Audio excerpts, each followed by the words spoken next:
Hi, Jim Tommaney, CTO with InfiniDB. What we'll cover today in this presentation is the architecture of InfiniDB, the different versions, different places it can run, and give some highlights of some performance benchmarks to understand its relative performance with other competitors in the field. Let's look at the architecture. So it starts off with has some nice advantages over traditional architectures in terms of its scalability and its performance. It allows for running on top of different file systems, whether it's HDFS or more traditional file systems. And it's an open source technology, allowing customers to evaluate the technology with no restrictions on performance, syntax, or scale. From its start, InfiniDB was built to be a scalable engine and to leverage the MySQL storage engine capabilities. So it's consistent in terms of the user experience with MySQL, both in syntax and programming.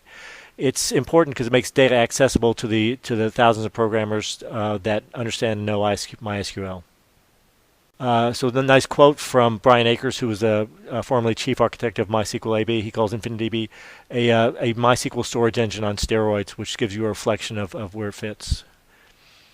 So that's the InfiniDB at a high level. We'll drill down a little bit into the parallelism model.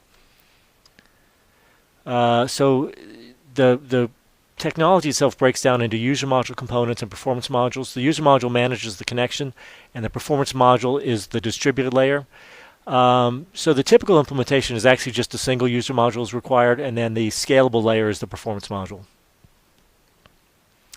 The user module manages threads in support of a given query, and its job is actually to break the query down into thousands, tens of thousands, or more of very small jobs called primitives. These primitives are sent to the distributed layer, the performance module layer, and then the next available thread at that layer will pick up the job, execute it, and return the results back. The thread completes all the processing for the primitive job and returns the results back to the user module, and then the user module consolidates and sends back to the connection. While all this is very detailed, the net result of this is that no matter whether you're on 16 cores on a single server or 160 cores spread across 10 servers, the performance will scale with the capability of the system. So again, the platforms like your local disk, SAN attached storage, cloud, Amazon, Gluster FS, as well as the HDFS. One of the interesting things is because of the flexible deployment model, many companies have taken advantage of that. We have a customer who, like Ask.com, who've started the evaluation and the production use of InfiniDB on Amazon, migrated to their locally owned data centers, and have plans in the future to move to a Hadoop implementation, all with the same underlying Hadoop or InfiniDB technology. What's really exciting, though, is for InfiniDB is the integration with Hadoop. It offers some tremendous new capabilities. InfiniDB is a drop-in solution. It runs as a non-MapReduce processing model on your native Hadoop cluster.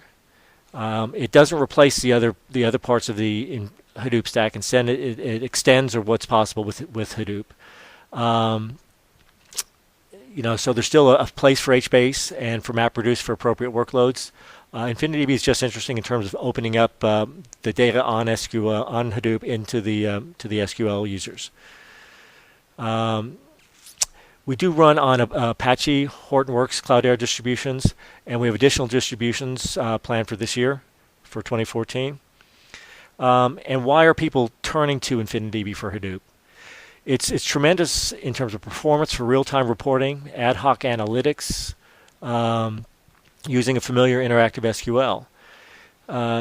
It allows, as some of our customers have experienced, allows our customers to turn their SQL developers, SQL programmers, into big data developers, and leveraging all the full-featured SQL capabilities of Hadoop.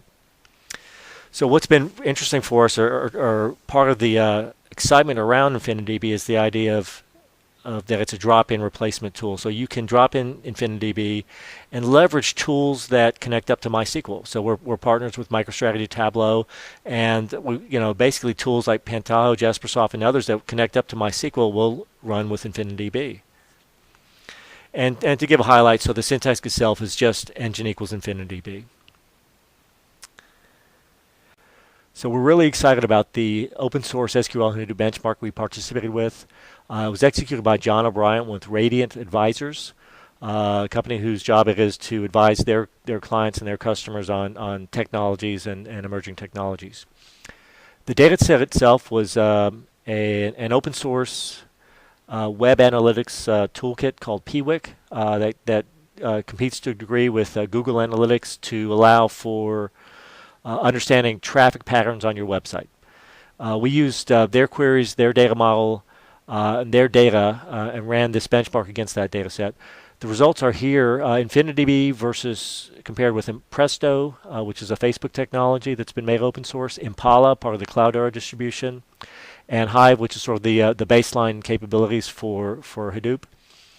InfiniDB was strongest both in syntax and in performance. We were able to execute all of the syntax required.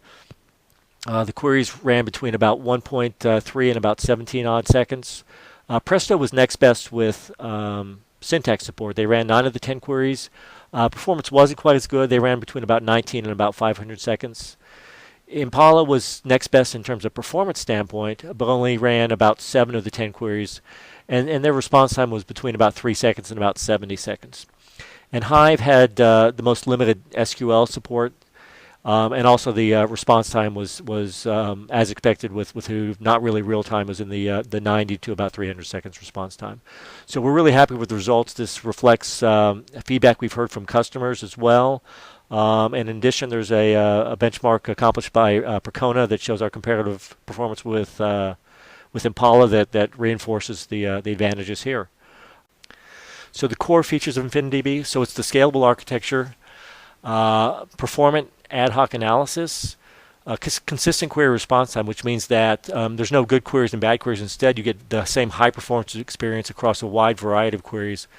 Definitely the ease of use around the administration. We've added some nice windowing functions or analytic functions that allow you to do lead and lag values.